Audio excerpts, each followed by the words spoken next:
Always 6:30. Oh, gentlemen. Hello, sir. This guy. This guy. You've learned that you have to trust Palm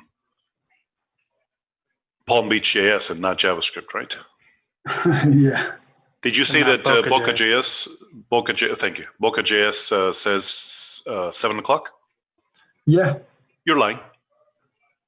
No, I was just on the meetup page right now. What are you talking about? Go to the meetup page and see if I'm wrong or right. See who's wrong or right.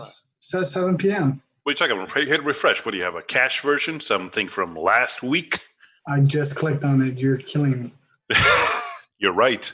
That's why I appreciate that you did that. Was that Rick or Enrique? Enrique. No. I'm sorry. Sorry. Rick pointed it out. Rick pointed it out, and Enrique knew about it too. Should I send an email to everybody saying, come now? Maybe. I mean, I saw it on, I just saw the. No, it was. I changed it 2 minutes. The link in the chat still says the wrong one. But. Yep. Damn. But you say you actually posted tomorrow at 6:30, so. Correct. Correctamundo. I just updated it. That's all I did. Okay. So, I thought when you posted, that was the information. You're absolutely right. You're absolutely right. But I just updated it. Booyah. Maybe a shout out in the dev channel. No. We just updated 2 minutes ago. No, I know, but maybe give a shout out in the dev channel. Please. I would love that. Both of us would. I'm on it. Okay. Enrique, Jeremy can't talk, so it's your chance to say what you really wanted to say because he's had dental things stuck in his mouth. That sucks, man. Yeah. What I want to say, I don't know. I have nothing to say. Nice. Besides, you got me the fuck confused today with that. I'm sorry about that. I didn't mean to at all. Like I was, my stupidity was the image was supposed to be funny, and it was supposed to say, "Did you think you get all of Ubuntu but not SSH?" And I didn't even realize what you were saying with that. So Windows right now, Jeremy has SSH everywhere. And I think that's got to be new. I don't know when that came around. Yeah, I think it was on the September or whatever the last release of last year was. So it's like they do one in they just did one in May, right? Like a big release. Yes. And then I think the one previous to that was when they made SSH a feature, like built into Windows 10. That's amazing. Give me a second, guys. Yeah.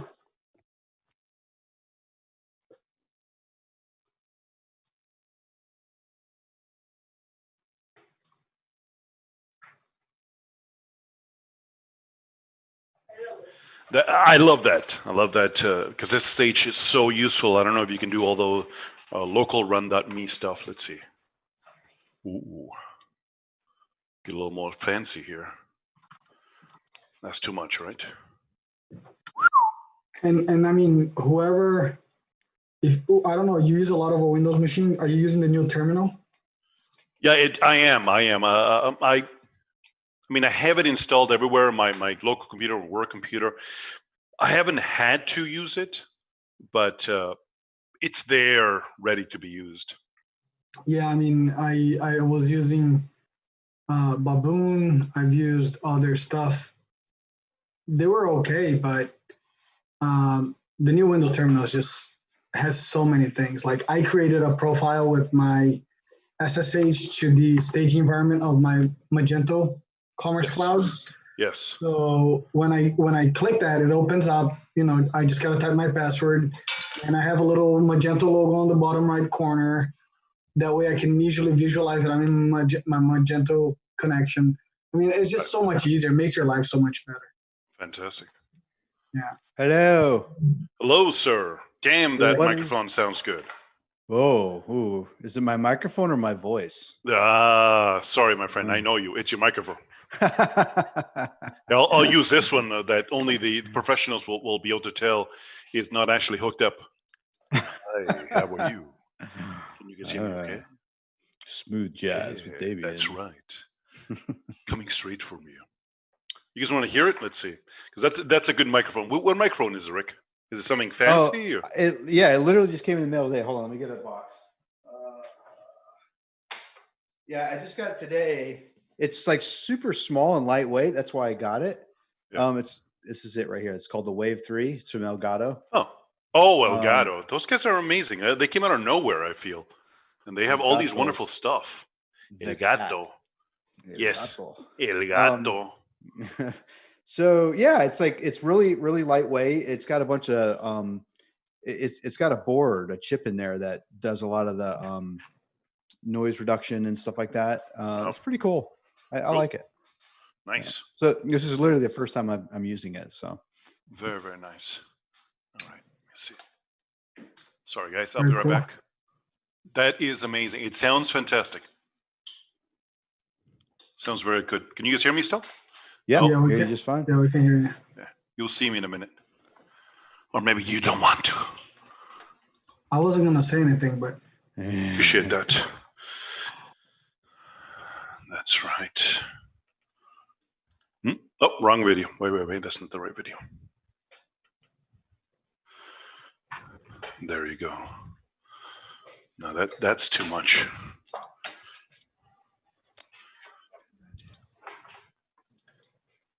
Keep forgetting which one's the front. Let's see. Well, and I realize it doesn't matter because I still have to put headphones. I'm gonna be like Rick here with my DJ Vive here. I'll do the beatbox. Whole setup I have to do. Hey, Jeremy. Jeremy, smile. What's up?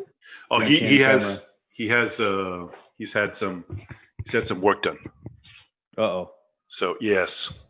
So it's just to heads up. So this, let's see. This should be this phone. Can you guys hear this phone? Oh yeah. Is there a difference? Oh, much better. Yeah. Wow. Well, yours is it's very sharp. I don't need anything background. It's flawless. Like it's a good purchase. Nicely done. Cool. All right. That's good. Good to know. Yep. Good to know. Yeah.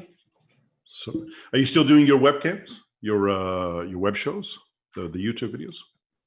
So I played around with that and I honed in on I think a niche that we're gonna launch in a week. So stay tuned. Fantastic.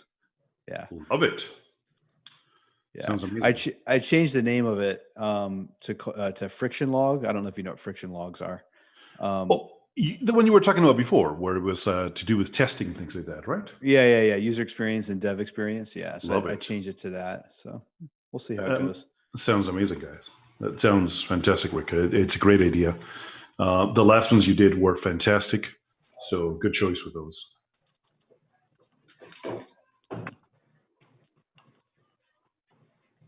There we go. You're transforming into a DJ.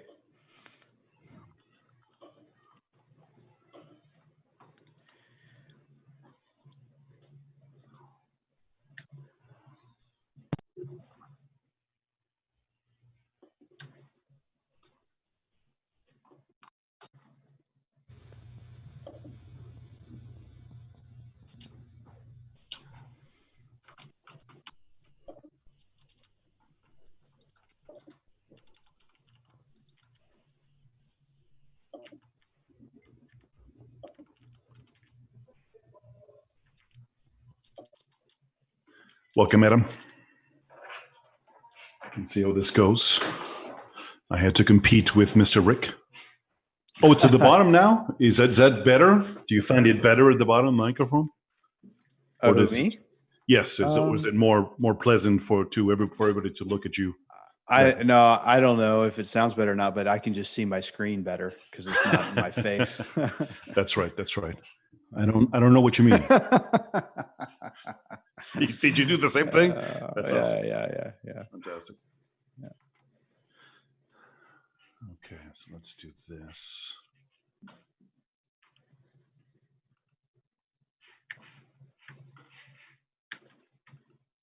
Oops. You guys didn't see what happened, but you guys went a little bit dark on YouTube for a second. Do you record everything, Rick, or do you do things live when you record your YouTube videos? That you pre-record? Yeah. So actually, what I'm doing now is I switched it up. The YouTube videos are now going to be max 2-hour videos of just user testing, like somebody trying something out for the first time. So it's not going to be like a production type thing. So I'm not expecting a lot of people to watch those. But it's like, UX study is what it is for something. And then we'll do like a friction log is what it is. It's a logging or blogging on all the friction and things that came out of it. And then there'll be a podcast that I'm assuming more people will consume, which is me and another person talking about the experience. And then kind of identifying like the UX and DX principles that were applied or weren't and that kind of thing. So we're not talking about a 2-hour video of someone doing a test of a particular website, right? Am I wrong? No, of an app or something like that. It's a user study. So I'm not expecting a lot of people to watch it. Although it's funny, I did like a test sample of a bunch of people to see what they thought. And a bunch of people were like, yeah, I'll sit here and watch this all day long. It always shocks me what people watch and don't watch on YouTube. So I don't know. I would never watch that, but that's just someone talk about, it sounds amazing. So someone talk about the fact that they cannot sit there and watch so the best programmers that go live, like Coding Train will have, he does have 1 million followers, but live on Twitch or on YouTube you'll have maybe 70, 80 people, while you're talking about 100,000 people watching Ninja. Now I know there's no comparison, but it's different to watch someone code. And yet, yes, absolutely. I don't mind putting in the background while I'm doing some mundane task, especially like, checking 72 reports like I have to do today, where I have the values here, I have the reports here, and I have to just check them. So I prefer that sometimes than video. I have no clue what they're saying. Hard to pay attention a bit, so it sounds like when people watch me.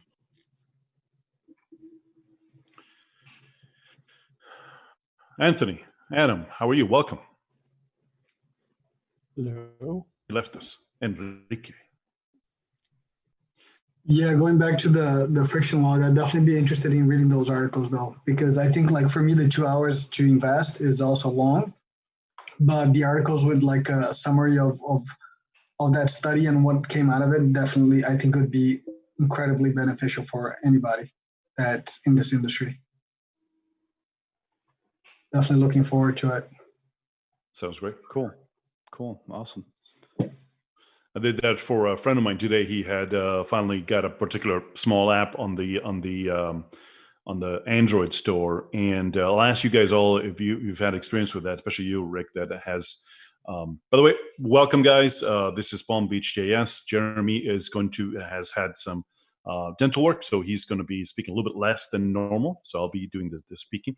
We're just hanging out right now as we wait for different people to join us, and then we learn more about the amazing Rick and everything like that. I'll introduce him in a minute, but if you guys don't know, check out the page and more information about it. He'll talk more about it in a second. Here we're just sort of getting to know each other and waiting for people to show up, especially because I made the mistake and I normally every single day.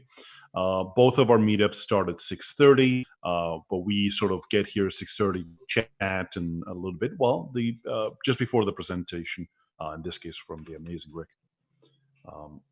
So what was I going to ask you? I don't know. How's everybody doing? Yeah. Everybody's quiet. Yeah. Indeed. You were going to say something about getting an app on the Android store. Thank you, Anthony. I appreciate it. Yeah. Thank you. Thank you very much. So a friend of mine came over and wanted to ask you guys is, and I also experienced this, now when you search for your exact app's name, with mine, they're too generic to show up, but he's having a hard time with his. Now, it was one that he had released yesterday. It was an unusual name when I searched on the App Store where he had placed it. Nothing else came close to that. So it wasn't that I chose I have one particular app called Tech Events. And so there's going to be a billion ones. And I understand I'm on page 45. That's fine.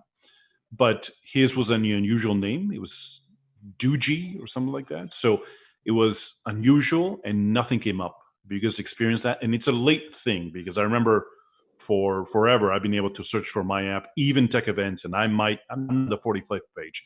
I'm literally the 5th app there. Now I'm no longer there. That's weird. I don't know. It's got to be something new. Yeah. Or I don't know what. I mean, especially if you type in the name, do you like that specific name you type in and it's like on the 40th page? Well, no. I apologize. With what I meant to, you know what? I should be looking around, but what I meant to say is he had an unusual name. Let's just say it's not Rick. It's something like Germbo, which is unusual in this example. Yeah. And so therefore, if I type in Rick, I'm going to find a bunch of famous Ricks, including yourself, Rick. But I should, but my uncle Rick is not going to be showing up there. Well, this is the analogy, right? While if I look for something unusual like Germbo, which is an unusual name, he should be within the first 2 or 3. And this guy wasn't anywhere, and it wasn't showing up. So I was looking for his unusual name, Doogie or something like that. Hopefully, I'm not saying a bad word. Anyways, so I was looking for it, and I couldn't find anything. But the first didn't be like the Doogie from China and the Doogie from India. No. Unrelated apps that maybe were in the same category as his, and I would scroll and scroll and scroll, not find his. And again, he's a brand new one that's been around for a while.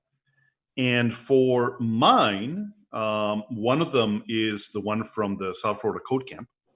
And I used to type in a very long tail kind of South Florida Code Camp, click on it, and then be able to find my app. And it's no longer there. But things like University of Florida come up, where it's like, that Google is just going, I don't know, Florida, that works. And those are coming up. So I don't know if you guys have been experiencing that. Well, it doesn't have to be with your own app. Well, you can't see anything there. But I want to know if you guys know anything like that. No, not for me, not off the top of my head. That's weird. It's got to be something new too. And I remember searching for it a year ago. Each time the Florida Code Camp comes up, and there's actually several apps. My apps usually come first, but for that long forward keyword, which is not unusual because there's only 4 of us, but none of theirs is coming up as well. So I think at least Google has done different things to change things around. Yeah, Rick, I hadn't been in the App Store here for a while because mostly the only thing that's been installed in my phone recently is some of my kids have been installing games. But doing a quick search here, they're definitely prioritizing book titles and movies on the top, which is weird, even when you have apps selected at the bottom bar. So you're right. They've definitely done some shenanigans. They're doing something weird, and I used to be able to put. I don't know if you guys, Rick, what's this called? The sort of the full qualified name, like com.facebook.messenger. Mm-hmm. Right. I don't. Please tell me if there's a name for that on the app stores because they have it in both. And there is. I just can't remember what it is. I can't remember what it's called, but yeah, that exactly. The app ID. The app ID. I think that's exactly the right word. So the app ID, and I could usually type it and get it, and I know his app ID again. Couldn't get it. But then we did that old trick that, the URL, you choose any app, you find the URL, it will have the app ID at the end of it. You change it for your own, and boom, now his app shows up. So anyways, just curious about that. How are we doing in time? 6:40. So, okay. Stanley, thank you very much for joining us. We'll see who else joins us and all that. So again, we made it at 7:00. So I don't know how you feel about Rick. Do you want to start a little bit earlier? Do you want to stick around till 7? I'm game for whatever. Doesn't matter to me. Okay. Well, let me drop this repo in the chat so people have access to the demo. Perfect. Is there anybody that doesn't know about the Palm Beach Tech Slack channel? Actually, you know what? Let's go ahead and chat that as well. I love that that you have the GitHub repo of this meeting ahead of schedule. A lot of people don't, and some people will promise it. I'll put it in the notes later. So this has really been great. Guys, if you don't know, Palm Beach Tech Slack is where you can find Rick in the future. We can find myself, Jeremy, and we can answer Enrique. You can answer a lot of the questions, and definitely, like always, Jeremy says, if you don't have something to a question, you probably have an answer.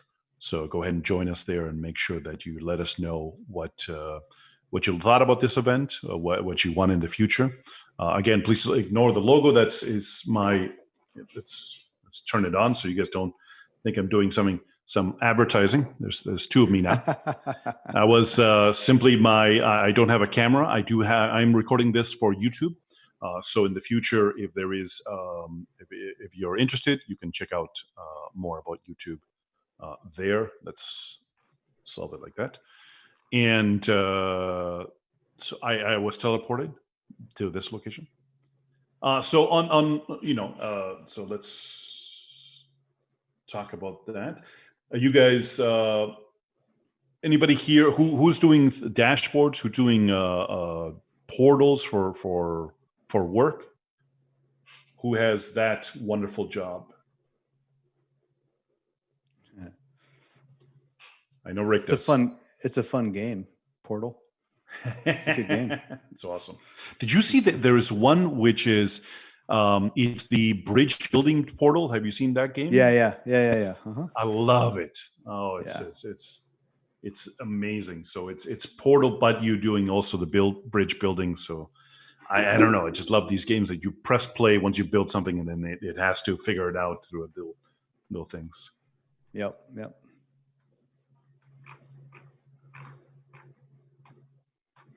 All right.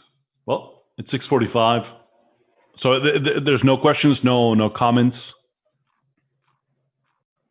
Jokes, stories, anecdotes. Yes. Nice. I'd say let's get started, since this is going to be recorded and put on YouTube. Start with the intros and Perfect. have at it. I'm eager to get into it. Sounds good. Jeremy, that's of course the organizer of Palm Beach JavaScript. If you don't know who it is, then I don't know why you're here. I'm the organizer of Boca.js. Because of the pandemic, we've decided to join forces, and we've had the honor then of having some amazing presenters because of it. Rick doesn't count because he is an amazing presenter. He's local. Sometimes we get some remote amazing presenters. We are very lucky to have Rick. He's the director of engineering at Pinpoint. He's going to show us some amazing libraries. Actually, it was something that we discussing in Palm Beach Tech's. So not to be confused with Palm Beach JS, Palm Beach Tech's Slack channel. Rick mentioned it. He has some amazing, new technology always talking about. And right away, Jeremy said that, well, it's time to present it. And we all jumped at the chance because it's amazing to be able to put it. I don't know how many times I've been asked to, can you just do one of those dashboards, do a bunch of graphs and all that. And I'm like, oh my God, it's ridiculous. Because they find some template somewhere and it's ridiculous. So, it's an honor to introduce Rick. So take it away, Rick, and thank you for presenting. Cool. Thanks, Damien. One of the rules, UX rules of dashboards is you never start with a dashboard. You always build a dashboard last, and everybody wants to start with a dashboard. Oh, yeah. And the problem is you have to have everything else ready to go before you can build a dashboard. Absolutely. Yeah. But everybody finds a little template, then it's ridiculous. And it's like, here, do this. And it's like, that's not going to give me anything. Yeah, right. And you have so much other stuff to build before you can even build the dashboard. Yes. Yeah, it's true. All right. I'm ready to start, so we can get going. So today we're going to go over two different React packages. We're going to go over a thing called Nivo, which is a visualization framework, visualization charting, and all that kind of stuff. And there's another package called React Grid Layout, which is it's a grid manager, if you will. And we're going to look at that here in a second.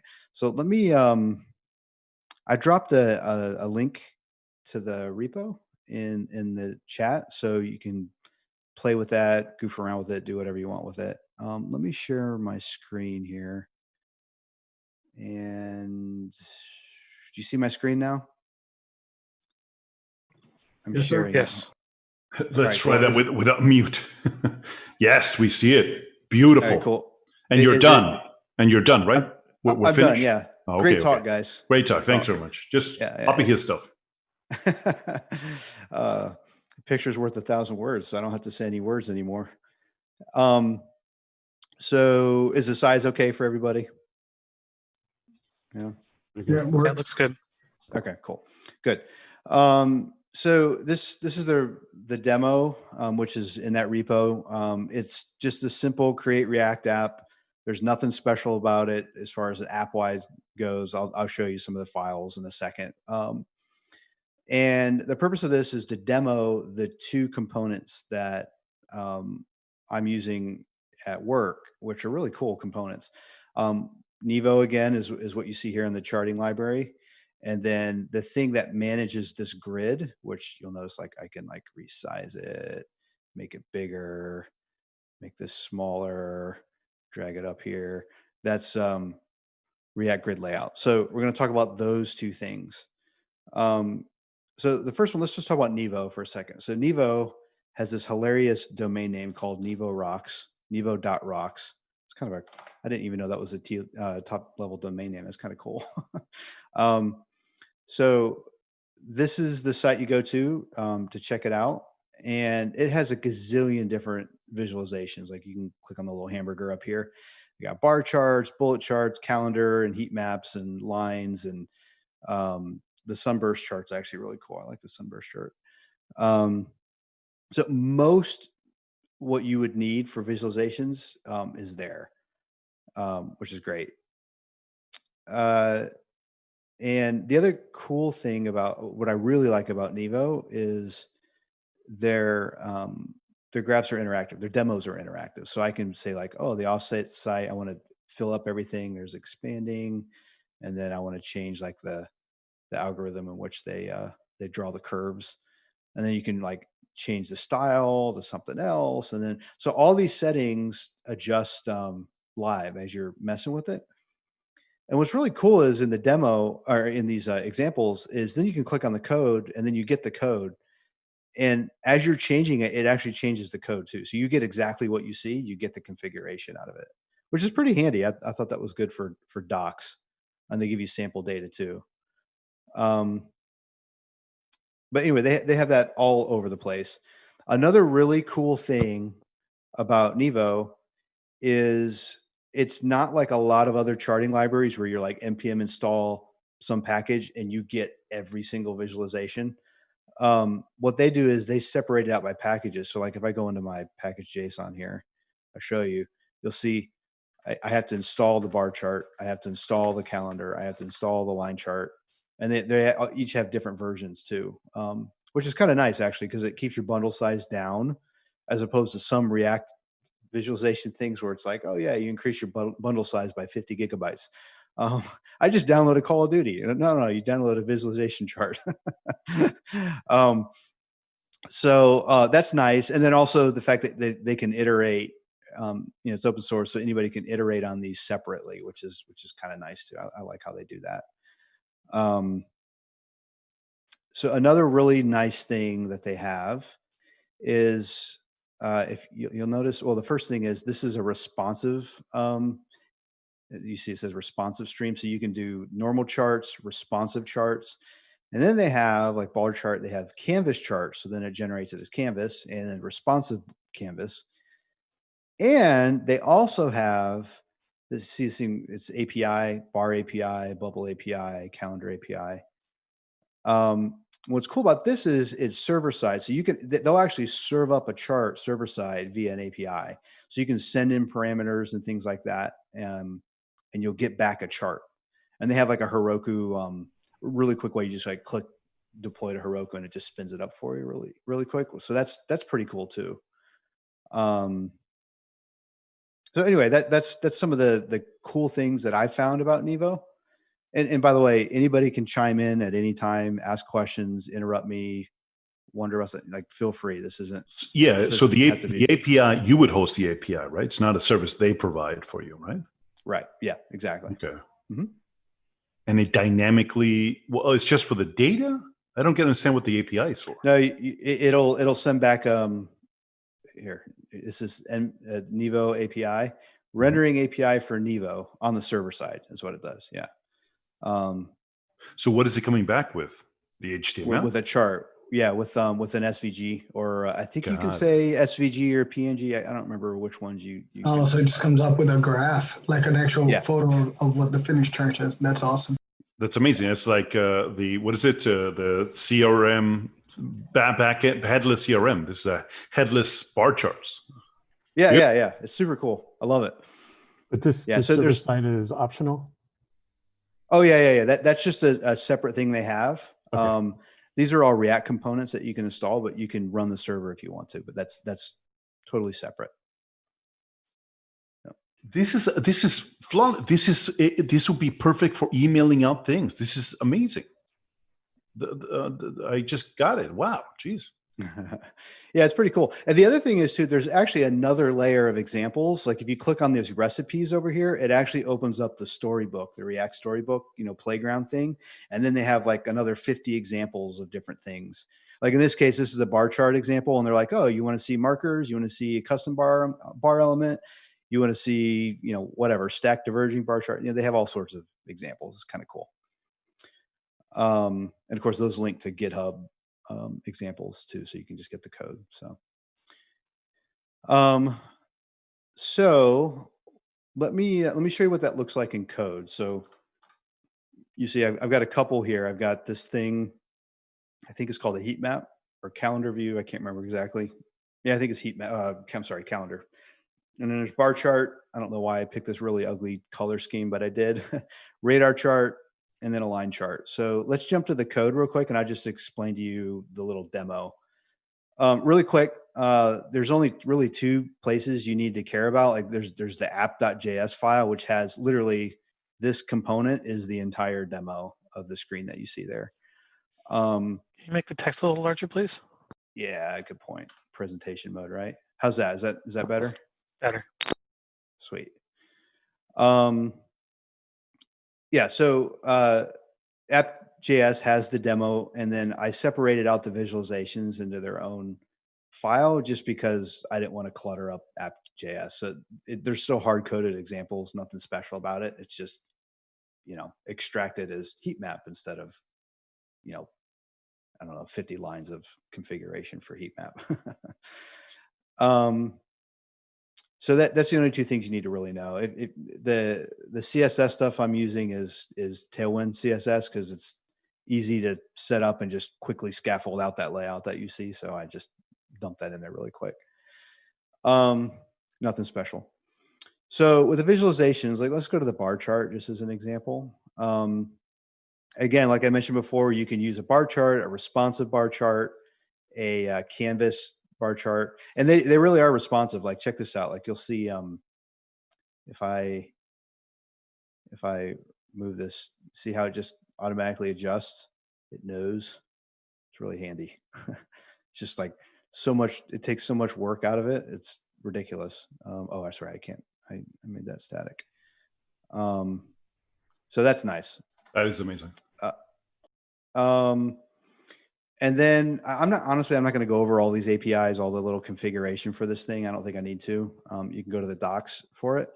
The one thing I will mention that is a little weird with Nivo is each chart doesn't have like the same semantics, if you will. So index by, in this case, a bar chart, index by country means it uses that as the Y axis. I'm sorry, the X axis. So that's why if you see here, you have like, this is a country, this is a country, this is a country.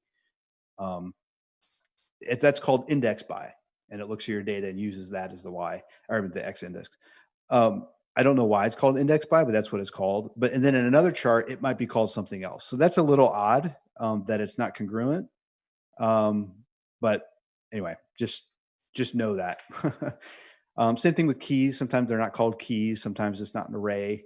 So there's a little bit of disjointedness with the difference. Maybe that's because they're separate packages. I don't know. I don't know exactly why that is. But anyway, in here you can do everything. Layouts, like if I want to make the bottom layout, margin here 100 pixels, and hit save. There, now there's 100 pixel distance between the bottom of its parent. So you can. There, now it's all the way stretched out. Anyway, so I'm not going to go through all these, but it's pretty full featured. You can do tons of stuff. Like the colors here, this is a scheme, a theme that comes with Nivo, and there's like 20 of them. But it also, you can do a function. Well, it'd be like this, wouldn't it? A function. I don't remember what the parameters are, like data or a row of data, and it'll loop through, and you can dynamically then apply a color based on the data that you have. So there's like there's the values, right? Yeah, exactly. Yeah, Wonderful. so you can That's amazing. So it's super flexible that way, and most of these properties are like that. You can just go all over the place with it, which is awesome. And that's pretty much it for the Nivo visualization stuff, without going into like every little tiny thing, which I think probably is a waste of time. Does anybody have any questions that before? Yeah. Like, did you have to handwrite all this stuff, or is this the stuff that's generated from the document and you just plugged in the data you cared about? Yeah. In like, this I don't case, see myself handwriting any of this stuff. Yeah. I mean, I that's what I did. I grabbed it from the documentation and then, just dumped it in here. But even like at Pinpoint, where we're using it in production, they're much smaller. Like this is just a ton of configuration just to kind of show off the flexibility of it. But like our visualizations, I think in here are only like, 20 lines of config. You know what I mean? Gotcha. Yeah. And these things are like, not all of them, but some of them are optional, right? So you can, like you said, you can have a few of them. Almost all of these are optional. Yeah. Right. I mean, data, like, no, but I hear, the colors maybe, or. Yeah. Like this right here, like defs. I don't know why it's called defs, definitions, but this is actually applying patterns to the bar chart. So like you see the ... and the line. That's because this is a stack bar chart.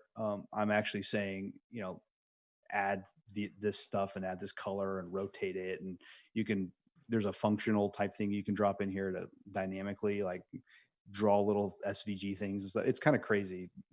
All the stuff you can do with it. That is nuts.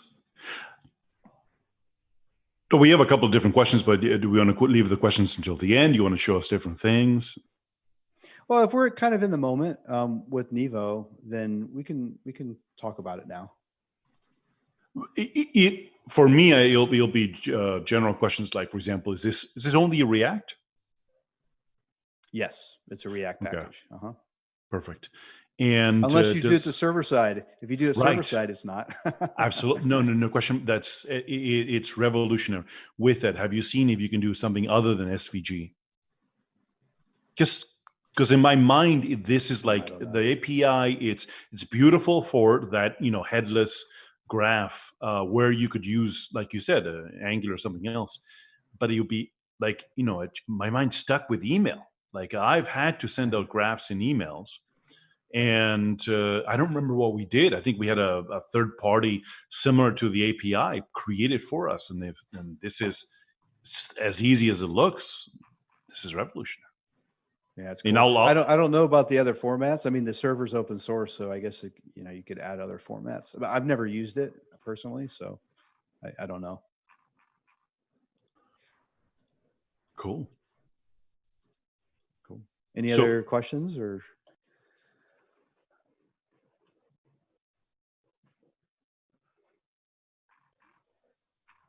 None? Anything in the chat? I don't see the chat. Let's see. The data has to be, is that expected in a standardized format of some kind, or is it per chart or?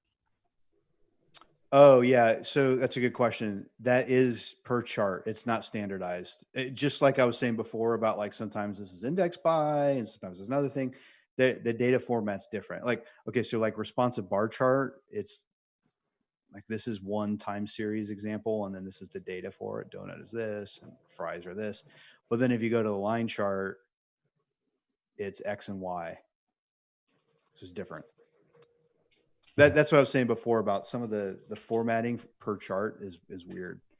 It's not congruent.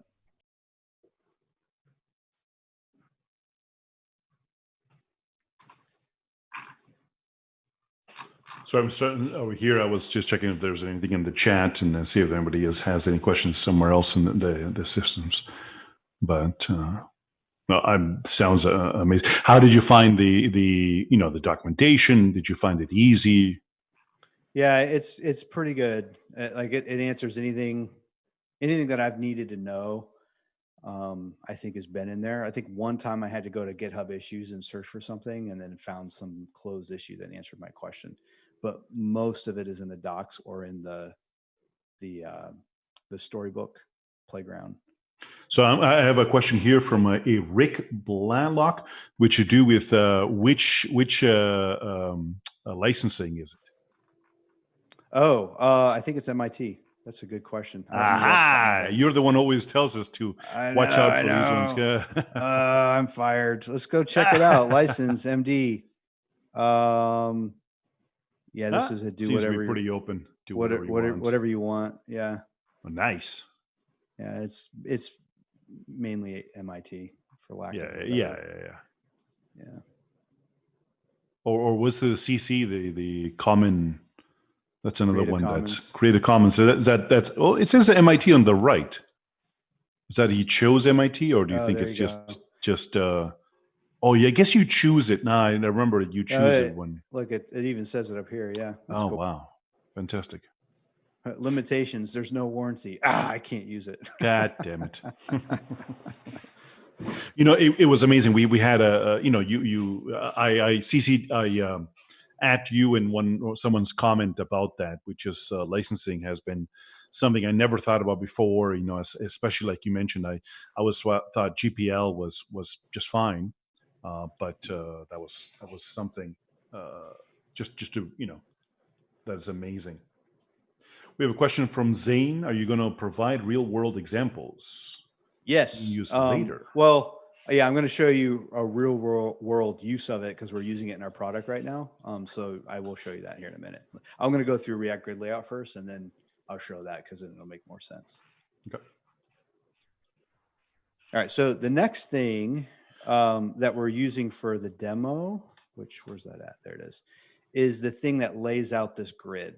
And you could be saying, oh, why don't we use CSS Grid or that and the other? Under the covers, yeah. But this does a bunch of different stuff, like the management of moving this around and resizing it, and it does a ton of other things too. And you can get that if you go to this React Grid Layout in GitHub. And they've got tons and tons of stock demos. Like if I open this up, I don't know how many demos they have, but like it's kind of interesting. You can keep clicking, and it's an interesting way of doing demos. Like, oh, what's the next demo? What's the next demo? Like it doesn't give you a list. It's just like click next, click next. You're like, oh, I got to click through all of them. I got to know what it is. It's kind of a clever way of doing it, even though this is kind of ugly page. I thought that was clever. And it shows you, yeah, it is a very ugly page. Both very fascinating. And where do you see the code for it, or is that what's being displayed? If you click the view this example source, there you go. Yeah. It'll jump to it, and then boom, you'll be right in the source code for it. Yep. And they do all sorts of stuff like, it's got the whole grid layout thing, and you can resize it, and if I go back to the examples, like they pretty much anything you can think of, they kind of show you how to do it, how to save it into local storage. So you save the dashboard. There's this cool thing called a toolbox where they have like this gutter at the top with pre-built things, and you can kind of click and drag it into it, and it drops it onto the thing. They've got lots of stuff like that. Oh, I didn't realize AWS CloudFront dashboards use it. Huh. Wow. Figure. Oh, Grafana uses it. Okay. Oh, I'm a good company. Yeah. Okay. Nice. Yeah. See. Wow. So anyway, so let's just talk about how it works. So let me open up the demo here, and then I'll go to the app.js. So there's a couple concepts. First one is this containing component here, which holds the grid. You can do a responsive grid layout. You can do a normal grid layout. And then there's this thing here, this width provider, which what this does is it watches the parent elements. And actually, in this case, it's the window, but it can watch anything you want it to tell the responsive grid how to resize itself. So I'm using their width provider, which watches the window to do like the resizing state and all that kind of stuff. The other two big properties that you have to know about with responsive grid layout is breakpoints and columns. And it's pretty much what you think it is. Breakpoints specifies, large screen is 1200, medium screens, you can set whatever you want your breakpoints to be for your screen. And then the corresponding property that goes with that are the columns. So like in this case, I'm saying if it's a large screen, 1200 pixels, right? If it's a large screen, then I get up to 4 columns. Same thing with a medium-sized screen, 996, I get 4 columns. But then I'm saying if it's small, extra small, or these things right here, then I'm only going to get 1 column. That's what that means. So that's why you see like here. Well, I can actually I have that set that I guess I don't have enough visual here. Let's just resize it and I'll show you. There's 3 columns right there. Why isn't that dropping? I don't know why that's not dropping in there. Bad demo, Rick. Oh, I guess, yeah, there's a setting you can set. It automatically flushes it to the top. You can set it to where it'll like blank columns fill out. That's what's happening. This is like the iPhone interface where you can't put something at the very bottom of the screen. You can only put them at the top as long as you want to, anywhere you want, as long as it's at the top. Yeah. There's a setting. Actually, there's a demo where like you can arbitrarily have things anywhere. But this is a user thing where it's like, oh no, we're not going to let you just randomly have something orphaned. But anyway, there's like 1, 2, 3, and then 4. There's 4 columns, and then I'm going to refresh it so I get back to normal. And then once it gets down to like there, now it's back to 1 column. Yeah. So it automatically does that for you. So anyway, that's the important part about breakpoints and columns. The next thing are the cells inside each little box, if you will. And there's a couple different ways to specify the layouts. In here, you'll see what I did is in this data grid attribute, which is what they expect. You can lay out the object in here, but you can also abstract it out. You can actually have like const layout is an object, and you can say the large screen setting, I want, it goes by key, so key 1. 1, the X is, well, anything right here, like you can do it that way. And the reason why you would do that is if you wanted to make it dynamic, like you're generating it on the fly or from a database or something, you would abstract it. But in this case, I wrote it really quick, so I just declaratively added it right here and said, I want you to live here. I want you to live over here. So you have flexibility to do it both ways. And so what this is saying is on the data grid is X0, Y0. So that's the top left, right? Coordinate wise. And then the width corresponds to your columns. So it's not width 2 pixels. It means 2 columns. So like in large, I have maximum 4. So I can go up to 4. So if I like hit 4 here, it'll break it and it move that thing down. But you see how this just expanded to 4 like that? And then if I move it to 1, it's going to go super, super narrow there. And it's just taking up 1 column. So that's what that means. So let's put that back to 2. And then height, you can set, I'm just using their default, but you can set what the height means. And then static means you can't resize or move it. So like this thing right here, I can't click and move it. I can't resize it. If I removed it, I could. Just delete that, hit save. And now this baby can move there, move that there, and I just reorganized it. So that's what that is. And then, you go to the next one. So in this case, it starts at the third column. It's still at the very top row, and it takes up 2 columns. And that's why this thing starts at the third column here. And like, if I wanted to, I could, I could change it. I could make it go way down, or, whatever. So that's what that means. The keys are important. That's like your index. If you name something with the same key, then they'll be on top of each other. Whichever the first one wins. So you want each one to have its own unique key. You probably don't want them as numbers. You probably, if you're declaratively doing it, you probably should name it something.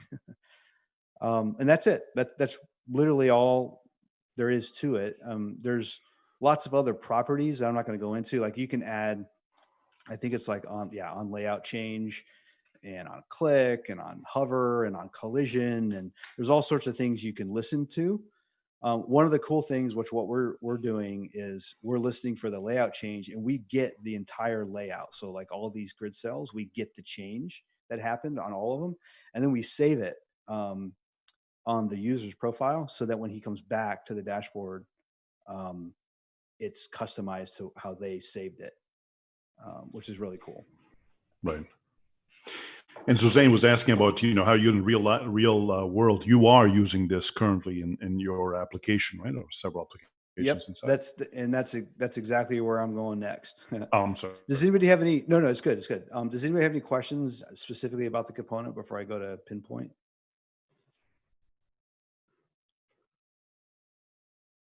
Maybe just a small little point, but the breakpoints in the columns, I see that, there's also obviously some repeating there, on the large and the medium. Can you shorten that and just say like medium up, and, it would be 4 columns? I think so. I think you can do like something like that, or like if you omit them, and they would just work. Yeah, I'm not 100% sure. I haven't done it, but okay. Yeah, I'm not sure. I mean, we could just try it, see what happens. Sure. Like, let's do small as 1, and large is 4. Let's see what happens. I'll just leave the breakpoints the way they are. So let's see what happens. So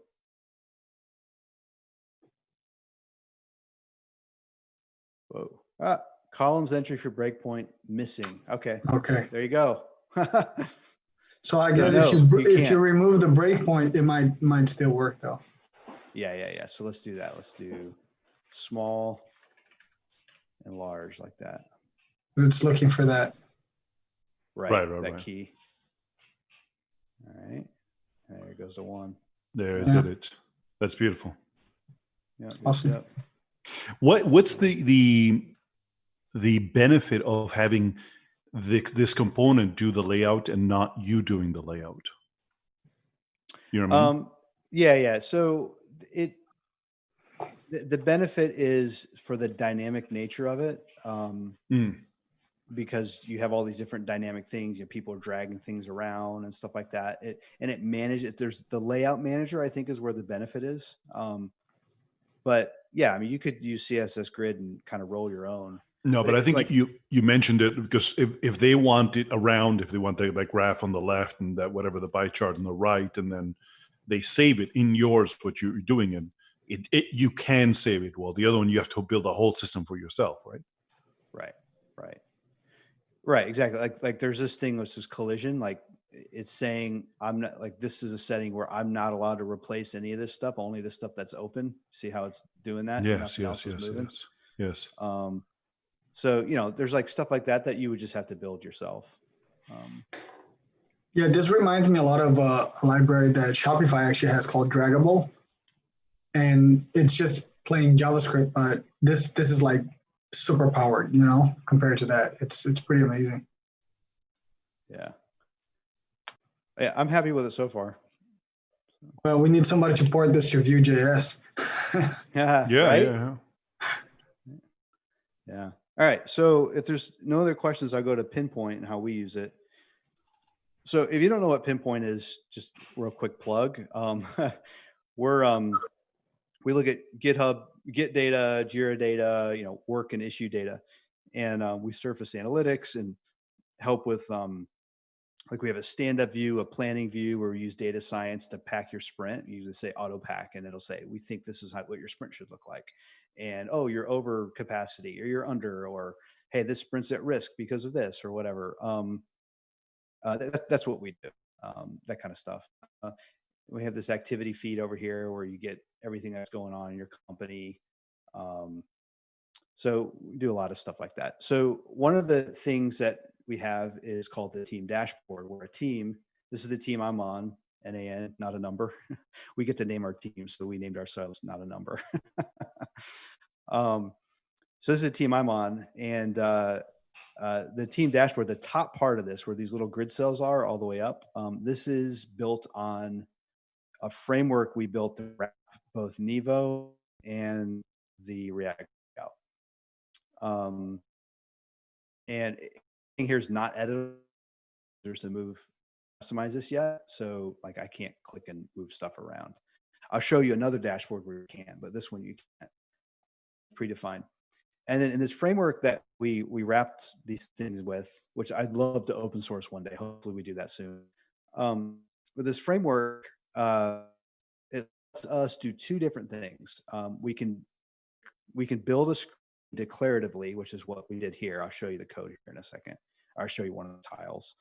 And then we do it programmatically. It's JSON driven as well, so that we can save a dashboard into the database, like a user created dashboard, where they can say, hey, I want to see issues in progress over 30 days. You know, that's like a little query builder.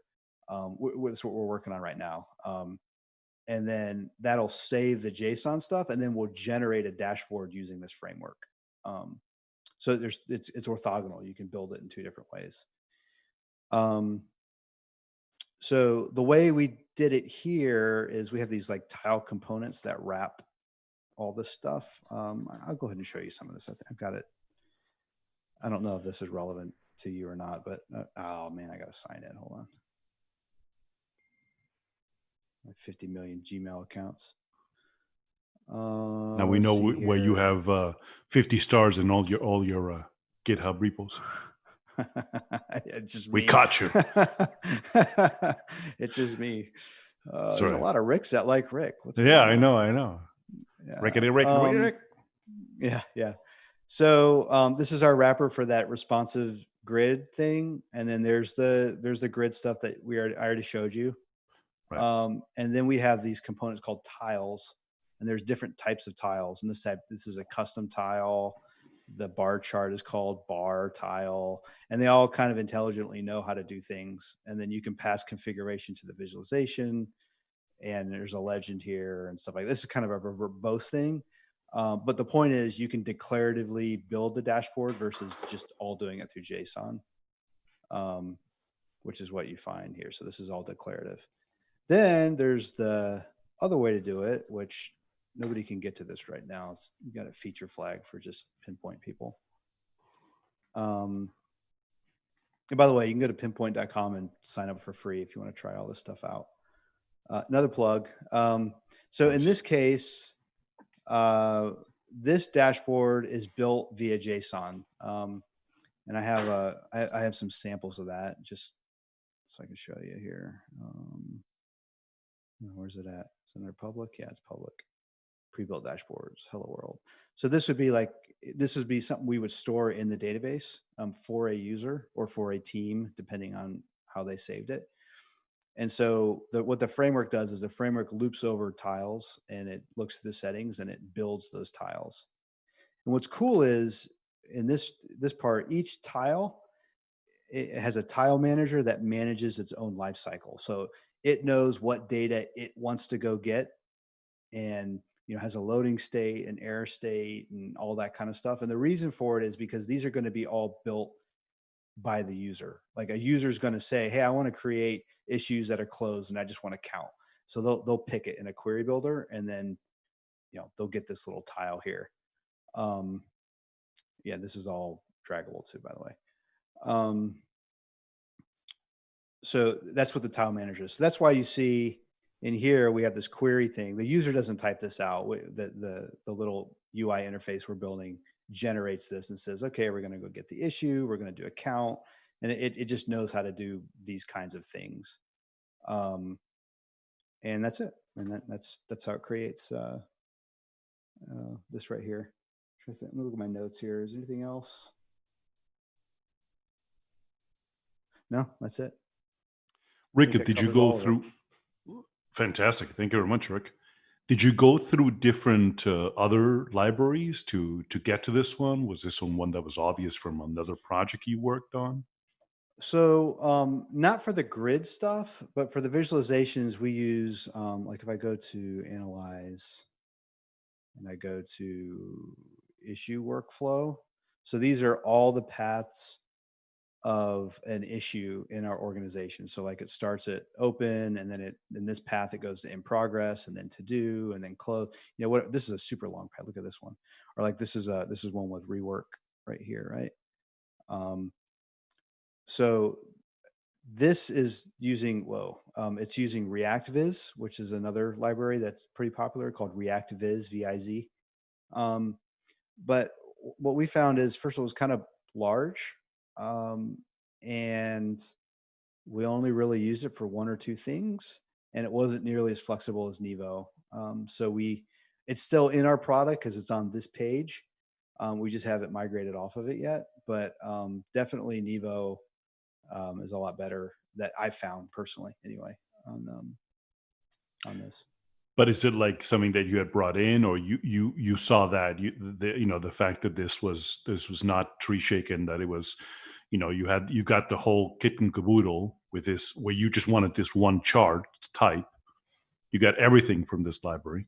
So is that why you went to looking for Nivo and found it, or did you know about Nivo first and brought it in because it's more familiar to you or something like that? No, I didn't know about Nivo until later, because we had built this as like a one-off thing, really quick, and we got to the point where now we need to build more charts, and we're like, we should standardize on something, and we don't want to standardize on ReactViz. So what do we want to standardize on? And so we came on Nivo. So.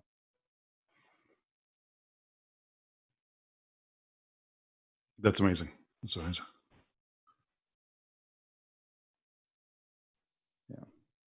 Anybody else have experience with dashboards and issues they had, or troubles that looks like this Nivo would solve, or you want to know if they solved? Feel free to unmute yourselves. I'm not muting you guys. You're welcome. This is open discussion, so you're welcome to do it.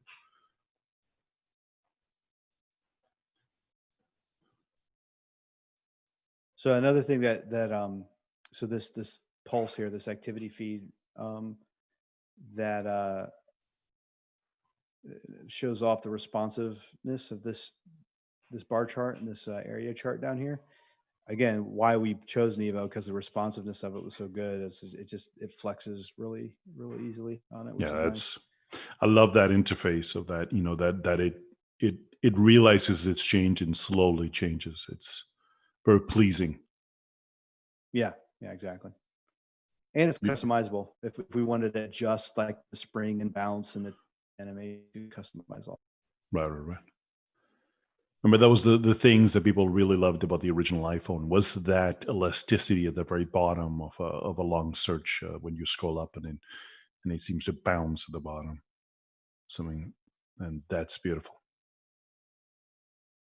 Yeah. Cool. So Amazing, that's right? it. Any questions or comments, jokes? You're asking yourself for some trouble if you want jokes. Well, What's the only way a programmer can get rich? Oh no. How? Inheritance. All right. Oh my goodness. I'm in pain, Damien. That's pain. Right. I know. That's what I'm here for. It won't stop, guys, until you guys start asking questions. How does a pirate collaborate before computers? Peer-to-peer networking. That's right. I think you posted that the other day in the Slack. Yes, and wow, man, you're giving away. No, so if you guys don't want to hear the bad jokes all at once and want them slowly, make sure to join us in Slack.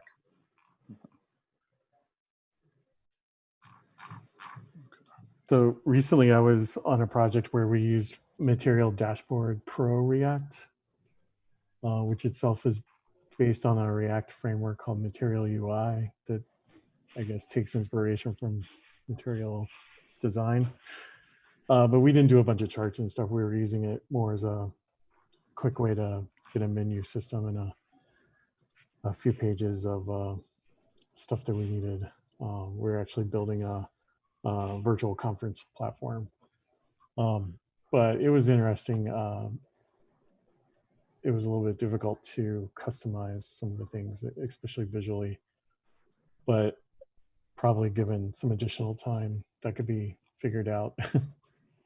What were the things that you were finding, Antonio? Was it things like color, or was it things like it wouldn't go to the right area, like it wouldn't stretch all the way? Yeah, it was more like, so there was a bunch of preset gradients, but if you wanted to have your own gradient for like a header, yeah, then you had to jump through a lot of hoops.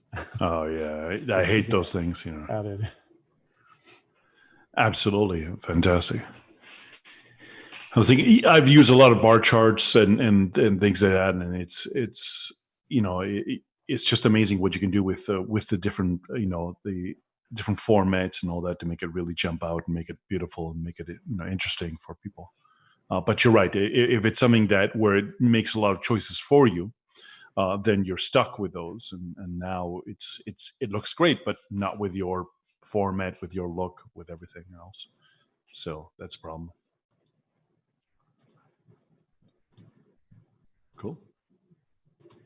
Any other comment? Anybody else that was using charts and issues? I was trying to think I've done so many of these dashboards, and usually, like one of the issues was that again it just popped in my head with we had to email it, and it was a third party, I think, service that had nothing to do with the other charts, so they looked completely different. They looked horrible. And that this one has it all, where if I'm comfortable, I'm going to be able to somehow, I'm sure, utilize some kind of same, parameters to get a similar chart and be able to email out. That to me is something that's revolutionary and quite useful. So that has helped a lot with that. I'll start using that, and so that's great. Now with the server side, it's still using server-side React, right? It's still using all the same React components, just then returning that rendered chart. I honestly, I don't know because I've never used it. I'm assuming that, but I've never used it, so I don't know. Do you think it's not going to work, Enrique? Like, I mean, if I don't use the React part, but I use the API part, shouldn't I? Well, I think that's what I'm trying to say is like you still need that experience with React, because I think it's still using all of the React, everything else. Let's say if you were to build a server-side rendered React website and you would create your own components and drop those into server-side render, I think it's still using that is what I'm understanding here from just looking at some of the docs. So I guess you're still building a React application as if you would normally, but it just has those endpoints built in so that you can return the charts, is my understanding. Yeah, we'd have to look at exactly like you said, but okay. Does that make sense? Yes, absolutely. What I'm just simply saying is if I have access to the API, well, I don't know. Well, let's see. I haven't seen the documentation. Oh, I'm in the wrong one. Yeah, because I think if you send it to their API, you might get throttled. Like I think theirs is just there as a. No, but I don't mind hosting in whatever it is that I have to, even on my own little, like a virtual server whose sole purpose would be to generate apps. And I'm guessing that I almost send, the objects, a JSON version of what we were seeing a little bit earlier with Rick. And I wonder if their repo is that simple, right? You just deploy and start, and you're up and running. You have all the or if you I was saying, you need some experience with React, because it would be like, for me, for example, I would have some learning curve there, Right. with the React server side stuff. But if it's just Yeah, I don't think it is. deploy. I'm looking at the repo right now. There's Mhm. no React in here. It's just the configuration for the chart is there. Yeah, that's what I'm seeing too. And what you do is you just post to it. You just say, hey, here's you're posting to it with here's the data, or here's the configuration. And then it comes back with a URL, and then you hit the URL and it gives you an SVG. That's what I'm seeing too. It looks like, oh, sorry guys, didn't mean to, whoop, I'll hide you guys for a second. So it looks exactly what you're talking about there. Here's the API. Here's Nivo.rocks/bar/API. And correct me if I'm wrong, what you were saying, Rick, is you're just saying sort of JSON data as we're looking at here, right?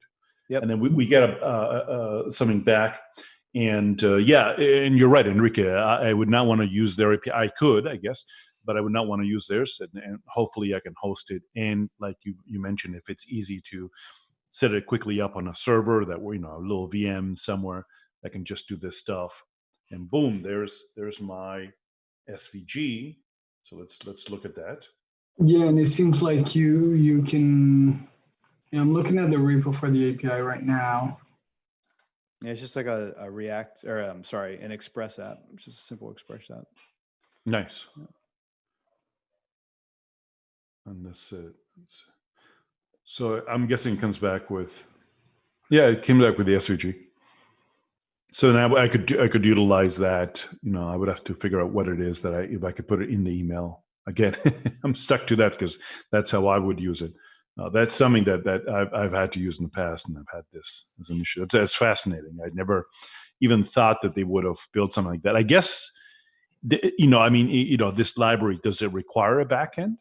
Do you have a separate node system giving you this, or the library doesn't need this API? Do you know what I'm No, talking I about? mean, we're not using the API. And at you're still Pinpoint. using just fine, right? Yeah. Mm-hmm. Okay, I'll stop sharing there. So that's amazing. It's like two projects in one, right? One is the React component and all the magic that's there, and then this completely separate that you could use. And like you said, it's looks like it's pretty modular, that I could just use the API and you can just use the React library. That's amazing. All right, guys. Any other questions before I wrap it up?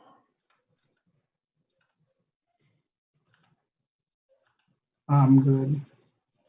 Thank you. So very much thank you guys all for joining us.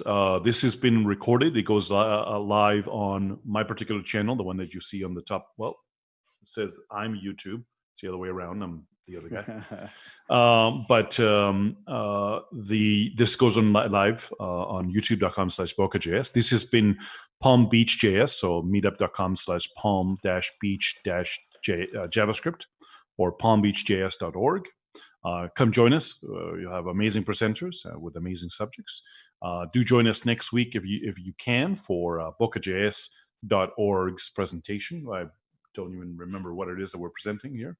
I'll have to excuse me. But do join us also on the Slack channel. It's in the chat. We get Adam saying thank you very much, Jeremy and myself, and especially Rick, of course. And if you guys have any suggestions for presentations, we're pretty booked, so we're doing well, and this coronavirus has really helped. And I'm hoping you guys let me know if you like the fact that we've sort of joined both groups, both the Palm Beach JS and the Bokeh.js together, so we bring you double the experiences per month to twice a month instead of the once a month. Let me know if you like. If I see you guys next week, we'll see you at bokeh.js.org. If not,